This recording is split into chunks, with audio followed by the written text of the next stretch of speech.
Here's my problem. Do you have any concern about the fact that if you just get outside and enjoy life and perpetuate the spread of this virus, that you put more older people at risk? Does that concern you at all? Nah, to be honest, I think the media's blowing this whole thing out of proportion. Shit, because I've been partying, I've been hanging out with people, I've been clapping cheeks, I've been sharing Henny bottles, and I ain't got no symptoms. Nobody else no got any symptoms. Even if we had it, it don't affect us. I mean, it affects some old people on the news supposedly, and I ain't partying with no old people. I ain't clapping no old cheeks, so I ain't giving it to nobody grandma. So I don't care. I don't feel bad. I ain't spreading it to no old people because I ain't around no old people. Wait a minute, wait a minute. You don't understand.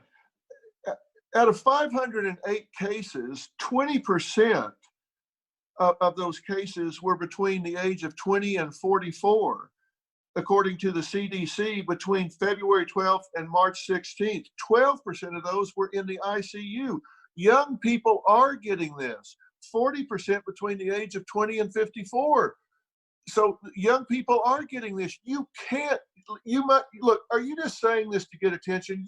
Nah, it ain't for attention. I'm just keeping it real. How come every time there's an election, there's some type of calamity going on, whether it's Ebola or swine flu or bird flu, and they always end up just disappearing? Now it's just coronavirus and it's the same stuff. I mean, even if it is real, I ain't no doctor. It ain't my job to stop coronavirus. It's my job to just make sure that these cheeks are getting clapped off proficiently. That's all I'm here for. I'm not worried about all this extra stuff going on, and I don't care about it. Coronavirus can't stop me from going out. I'm gonna go where I want. I'm gonna be around a bunch of people. I'm gonna cough where I want, and ain't nobody gonna stop me. Is it worth it for you to have this attention? Like I said, Dr. Phil, this ain't about attention. I'm just being real. I mean, I'm not worried about it.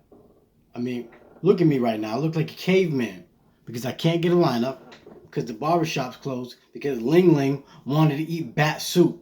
And it's ridiculous. What's ridiculous is your spoiled and entitled attitude. Don't play me like that, Dr. Phil. Everybody in the country needs to recognize the danger associated with a highly contagious virus here. This is not a typical virus that you can pick up by the same way you do the flu.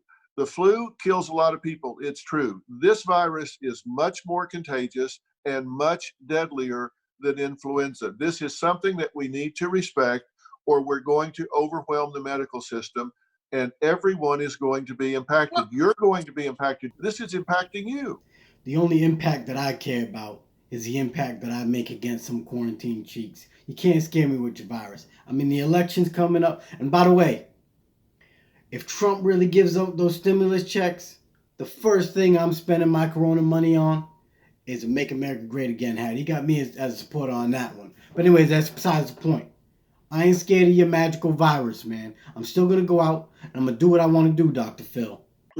Let, let me finish this conversation by saying this. I want to appeal to everyone to completely disregard everything you're saying because I think it is absolutely absurd. I also want to appeal to everyone to not take action against you because of your ignorance. I don't want anyone to be violent against you. I don't want anything to do Violence? I anybody wish to do somebody anything would. to you. I just they can disagree with you. This is America. You have your First Amendment right to be wrong. I got my Second And if Amendment rights that's what too. you want to do, Make then sure you you have the tell them right to that. do that. But I don't want anyone to uh, act out against you or create violence against you. That's not what I'm looking for. I don't want anybody to do that. But what you're saying is infuriating to people that are losing loved ones.